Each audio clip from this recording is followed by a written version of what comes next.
Assalamualaikum warahmatullahi wabarakatuh.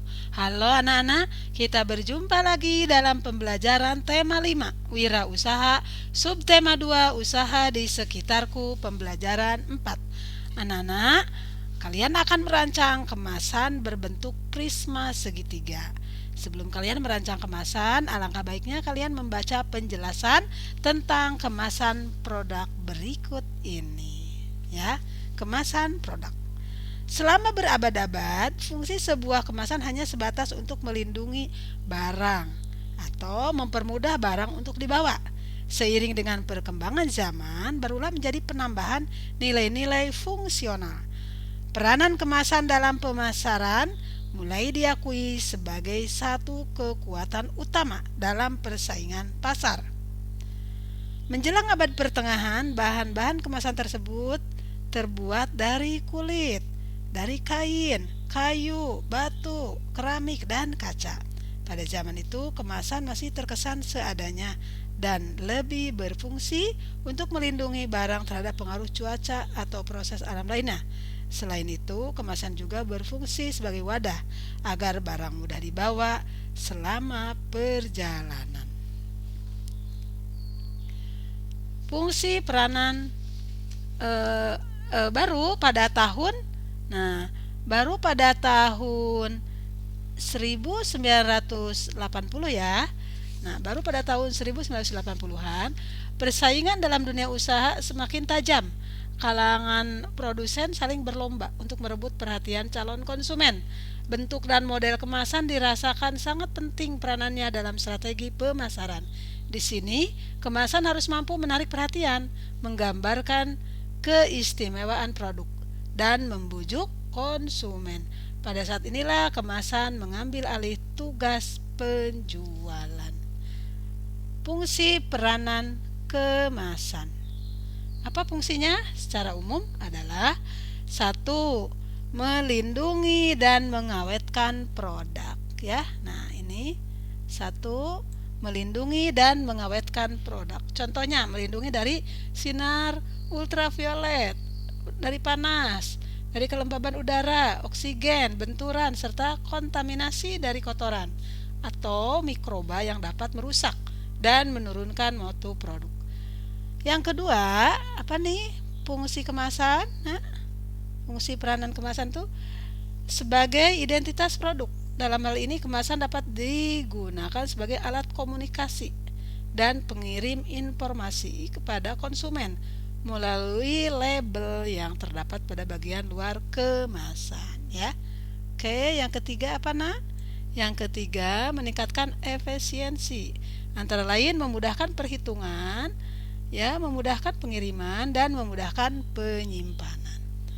Kemasan juga dapat berfungsi sebagai media komunikasi suatu citra tertentu. Contoh, produk-produk makanan. Dari kemasannya orang sudah dapat mengenali rasanya, walaupun tidak ada pesan yang ditulis pada kemasan tersebut. Ciri pada kemasannya mengomunikasikan suatu citra yang baik. Dalam keberagaman ekonomi yang ada di sekitar kita, membuat kemasan yang menarik dan aman untuk konsumen merupakan tanggung jawab dari suatu wirausaha. Oke anak-anak, kita jawab pertanyaan berikut ya. Oke, nomor 1. Perhatikan. Apa fungsi kemasan pada mulanya? Apa fungsi kemasan? Yaitu awalnya hanya untuk melindungi barang atau untuk melindungi barang agar mudah dibawa, ya kan? Pertama hanya untuk melindungi barang aja. Yang kedua fungsinya ya agar barangnya mudah dibawa gitu aja ya. Nah, yang kedua sebutkan 3 fungsi utama dari kemasan. Nah, tadi sudah Ibu sebutkan ya, kalian nanti tulis di situ. Nah, 3 fungsi utama dari kemasan ini kalian nanti tulis di sini ya, Nak ya. Nah, di sini ditulis. Oke, yang ketiga. Dalam keberagaman ekonomi yang ada di sekitar kita, membuat kemasan yang menarik dan aman untuk konsumen merupakan tanggung jawab dari suatu wirausaha. Apa maksud dari pernyataan di atas? Apa maksudnya itu? Maksudnya adalah kemasan menjadi identitas produk ya di antara keberagaman ekonomi yang ada. Kemasan juga menjadi satu bentuk pelayanan karena keamanan produk dijaga sampai ke tangan konsumen, sehingga konsumen menilai bahwa suatu wirausaha bertanggung jawab atas produknya. Hal ini juga akan berdampak pada perkembangan wirausaha tersebut ya. Nanti kalian tulis di sini ya jawabannya.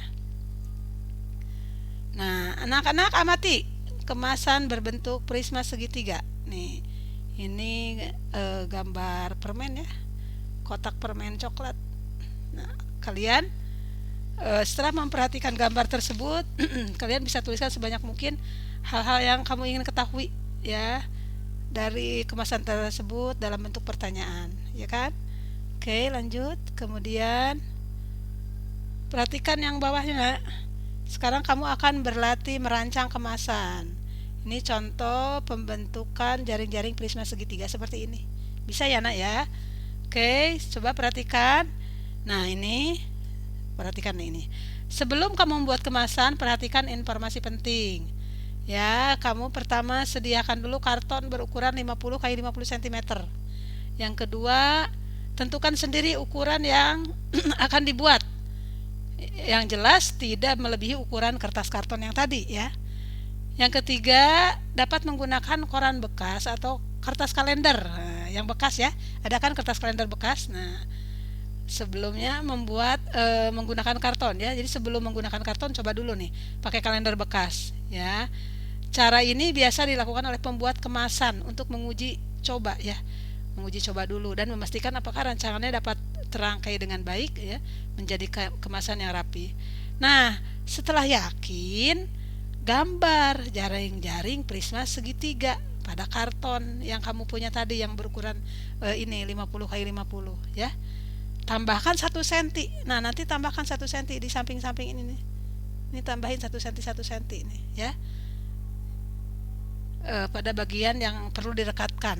Nah, tambahin 1 cm. Setelah prisma segitiga selesai, baru kamu hitung volumenya. Paham ya nak ya?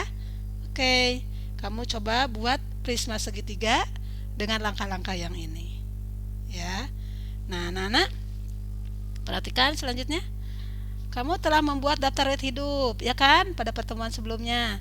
Dan kamu juga akan menceritakan tentang daftar riwayat hidupmu secara berkelompok. Nah, kalian bisa menceritakan daftar riwayat hidup secara bergantian ya nak ya. Oke. Nah, ceritakan dari hidupmu yang telah kamu buat ya. Kemudian ceritakan daftar riwayat hidup yang telah kamu buat. Kemudian pastikan daftar riwayat hidup tersebut itu sudah tercantum hal-hal yang penting ya. Contohnya apa? Data pribadi. Sekalian masih ingatkan. Kemudian bidang yang diminati, riwayat pendidikan jangan lupa nak, ekstrakurikuler dan kursusnya apa, kecakapannya bagaimana, kamu tulis ya yang kamu miliki. Kesimpulannya tuliskan juga kesimpulan ya, yaitu seperti apa ya, kesimpulan atau keterampilan yang menonjol dalam dirimu yang mendukung bidang yang kamu pilih ya. Oke ya nak ya. Nah anak-anak, demikian pembelajaran hari ini. Terima kasih. Assalamualaikum warahmatullahi wabarakatuh.